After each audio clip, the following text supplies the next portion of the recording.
శ్రీకాంత్ గారు, జరుగుతున్నదే 4 రోజుల పాటు, చాలా లిమిటెడ్గా, తక్కువ రోజులు.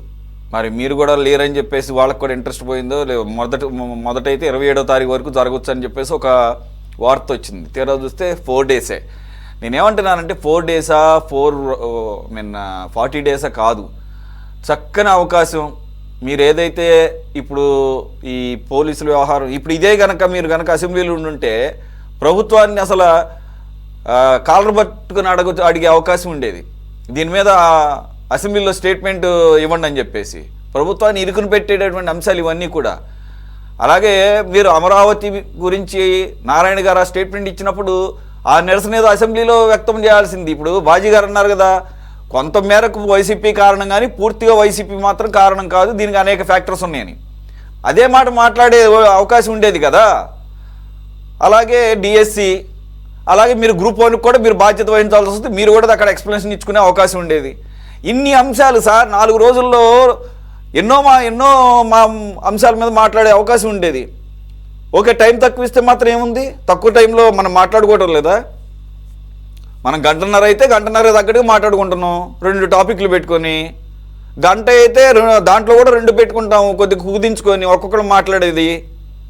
కాబట్టి అది ప్లానింగ్ ఎలాగ ఉంటుంది కదా. ఈ రకంగా మాకు టైం ఇవ్వరు, ప్రధాన ప్రతిపక్ష హోదా లేదని చెప్పేసి మీరు వెళ్ళకపోవడం వల్లనే రాష్ట్రానికి నష్టం జరుగుతుంది అని చెప్పేసి అందరి భావన. అలాగే ఇప్పుడు లక్ష్మణ్ గారు కూడా అదే అన్నారు. ఏమంటారు?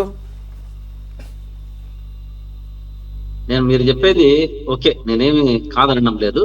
కానీ ప్రతిపక్షము అంటే భారతదేశంలో చాలా పార్టీలు ఒకసారి 170 వచ్చినా 130 వచ్చినా ఆ పక్క 1, 2, 3, 4 వచ్చినా కూడా దాన్ని ప్రతిపక్ష హోదా కిందే పరిగణలోకి తీసుకుంటారు. అంటే మేమేమడుగుతున్నాం ఇక్కడ, ప్రతిపక్ష హోదా అయ్యింది కానీ మీ ప్రభుత్వ లాంఛనాలు మాకు అవసరం లేదు, మేము మాట్లాడటానికి మీరు అవమానిస్తారనేది తెలుసు, కాబట్టి ప్రతిపక్ష హోదా ఇస్తే మాకంటూ ఒక టైం దొరుకుతుంది. ఆ దీంట్లో మేము దాన్ని అడుగుతున్నాం. ఇంకొకటి కంటిన్యూ చేస్తలే, మేము అసెంబ్లీలో ఉన్నా బయట ఉన్నా వీరు చేసే అక్రమాలను అన్యాయాలను ఎక్కడా వదలము. మా జగన్మోహన్ రెడ్డి గారు ఎప్పటికప్పుడు దీన్ని స్పందిస్తూనే ఉంటారు, వీళ్ళని ఒక పక్క ఎండగడుతూనే ఉంటాం, ప్రజల పక్షాన మాట్లాడుతూనే ఉంటాం. ఇప్పుడు రాష్ట్రంలో ఈ డ్రగ్స్ అనే విషయానికి మనం వస్తే, ఇక్కడ రాష్ట్రంలో డ్రగ్స్ దొరకడం అనేది కొత్త కాదు. దాదాపు ఒంగోలు, గుంటూరు, నరసరావుపేట గంజాయి కారిడార్ గా మారిపోయింది. దీంట్లో అదే విధంగా ఏపీ నుండి తమిళనాడుకు కానీ కేరళకు కానీ స్మగ్లింగ్ చేస్తున్నారు. అంటే ఇదంతా చేస్తున్నారంటే ప్రభుత్వం యొక్క అండదండలతో, రాజకీయ నాయకుల యొక్క ఉపోద్బలంతోనే జరుగుతుందన్నది వాస్తవము, లేకుంటే ఇంకొకటి జరగదు. రోజుకు ఒక లారీ పట్టుకుంటున్నారు, కానీ 10 లారీలు వెళ్ళిపోతున్నాయి. గమనించాలి. మన శేఖర్ రెడ్డి గారు చెప్పారు, మన దీని గురించి మాట్లాడేటప్పుడు ఎస్ఐ ఇప్పుడు సార్ చెప్పారు, పట్టుకున్న తర్వాత ఏదన్నా పెట్టాలా, ముందరికి మాట్లాడాలా, ప్రెస్కియాలా, ఇంత దొరికింది అనేది ఇవ్వాలా. ఇది మొత్తానికి ఒక గ్రైనెట్ ఫ్యాక్టరీతో అక్రమ గ్రైనెట్ ఒంగోలులో విచ్చలవిడిగా జరుగుతా ఉంది. ప్రభుత్వం అండదండలతో జరుగుతా ఉంది, నాయకుల అండదండలతో జరుగుతుంది. ఈ గ్రైనెట్ యొక్క అక్రమ వ్యాపారాన్ని కోసం ఒక పెద్ద పార్టీ మీరు అనుమానమే కాదు పెట్టుకున్నారు, అది వాస్తవం. తొందరలోనే ఆ వివరాలు కూడా బయటకు వస్తాయి. దీన్ని మనము ఈ ఏపీ 274789 అనేటువంటి ఆన్ డ్యూటీ కార్ ఇది. అంటే ప్రభుత్వము భూమి అంటే ప్రభుత్వ వెహికల్ అంటే నేను చెప్పేది శేఖర్ రెడ్డి గారు, ఆన్ డ్యూటీ వేసుకున్నా కూడా అది ప్రభుత్వ వెహికలే. దాంట్లో డిక్కీలో డబ్బు గాని, ఈ గంజాయి గాని, పోలీసు డ్రస్ గాని దొరికిందనేది అక్కడ ప్రజలు చెబుతున్నారు. మీరు నేను చెప్పడం కాదు, ప్రజలు దాన్ని తీసుకొని వచ్చి వీడియోలు తీసి, ఏదైతే మన విలేకరుల పాత్రను కూడా ప్రజలు పోషించి, అక్కడ ఉన్నటువంటి ఇంకొక సిఐ వచ్చి వాళ్ళని బెదిరించే యొక్క ప్రక్రియ చేస్తున్నారు. ఎక్కడికి పోతాంది ప్రభుత్వం? ఏం చేస్తున్నారు? రాష్ట్రంలో విచ్చలవిడిగా గంజాయి గాని, మద్యం గాని, డ్రగ్స్ గాని దొరికి అక్రమాలు, అన్యాయాలు, దోపిడీలు మీ యొక్క కూటమి ప్రభుత్వంలో జరుగుతున్నాయనేది వాస్తవం. మొన్నటికి జరిగినటువంటి రాజమండ్రిలో జరిగిన ఇష్యూనే దీనికి కూడా కారణం. మద్యం సందుకు ఒక అమ్మాయిని, డాక్టర్ని తొక్కి చంపారు. దేనికి తొక్కి చంపారు? మీరు రాష్ట్రంలో విచ్చలవిడిగా అమ్మిస్తున్న మీ ప్రోద్బలంతో, మీ నాయకుల ప్రోద్బలంతో, కూటమి యొక్క ప్రభుత్వం ప్రోద్బలంతో జరుగుతున్నటువంటి ఈ మత్తును రాష్ట్ర ప్రజల విద్యార్థుల వైపు పడి మత్తులో దించుతున్నారు.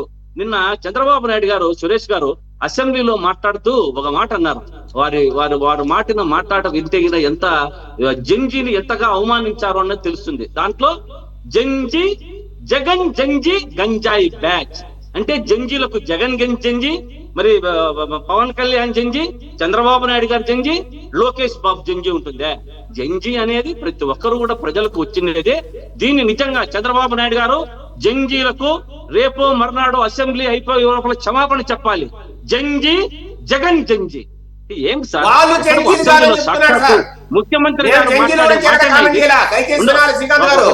శేఖర్ రెడ్డి గారు ఆగండి మధ్యలో మాట్లాడద్దండి.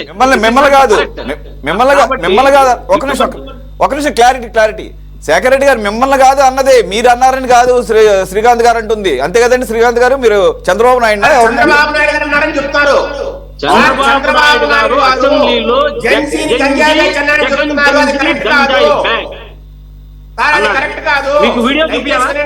మీకు వీడియో చూపించాలా అంటున్నా? మీకు వీడియో చూపించాలా? ఎవరైతే గంజి అని చెప్పిస్తారు చుట్టూ తిప్పుకుంటున్నాడు వాళ్ళు నేను వీడియో చూపిస్తా. దానికి తొందరపడుతూ వీడియో చూపిస్తా. అంతా జెన్ఎక్స్లే ఉన్నారు మీరు. మధ్యలో మాట్లాడద్దండి, కొంచెంసేపు ఆపండి. మధ్యలో మాట్లాడద్దండి, ఆపండి చెప్తా. ఇక్కడ అమ్ముతున్నటువంటి వ్యక్తులను పట్టుకోవాలి రాష్ట్రంలో. ఇది ఎక్కడా చేయడం లేదు. చిన్న చేప పట్టుకుంటున్నారు, పెద్ద చేపలు వెళ్ళిపోతున్నాయి. సొర చేపలంతా ఎప్పుడు వీళ్ళు అరెస్ట్ చేస్తారో ఏం తెలియదు. ఎందుకంటే కింగ్ పిన్ అంతా దొంగను పట్టుకున్న తర్వాత దొంగతనము ఎందుకు సార్ ఆగదు? ఎందుకు ఆగడం లేదంటే ఇది పోలీసులు వైఫల్యం. దీంతో ఏ ఇది లేదు. రాష్ట్ర ప్రజలను, యువతను ఒక మత్తులో ముంచుతున్నది కూటమి ప్రభుత్వం. దీన్ని ఎన్ని చెప్పారు సార్ మీరు? హోంమంత్రి ఎక్కడ డ్రగ్స్ ఉందో అక్కడ డ్రోన్స్, ఎక్కడ డ్రగ్స్ జరుగుతుందో దానికి సపరేట్ గా ఒక పోలీసు వ్యవస్థను ఏర్పాటు చేస్తాం. ఏం చేస్తున్నారు? విచ్చలవిడిగా మీరు చంద్రబాబు నాయుడు గారే రోజు వస్తున్నదంటే ఏమర్థం? మీరు ప్రభుత్వం వచ్చిన తర్వాత రాష్ట్రంలో ఎక్కడ మన మత్తు జరుగుతూనే ఉన్నాయి. కూటమి ప్రభుత్వం ప్రభుత్వంలో గంజాయి గాని, డ్రగ్స్ గాని, మందు గాని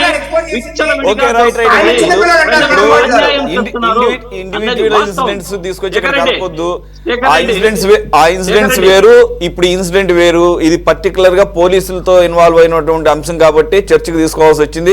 శ్రీకాంత్ గారు మీరు చాలా అంశాలు మాట్లాడారు. మనకు సమయం లిమిటెడ్ గా ఉంది. అందులో సెకండరీ మనం ఇది సప్లిమెంటరీ డిబేట్, అది దృష్టిలో పెట్టుకోవాలి. బాజీ గారు కంక్లూడ్ చేయండి.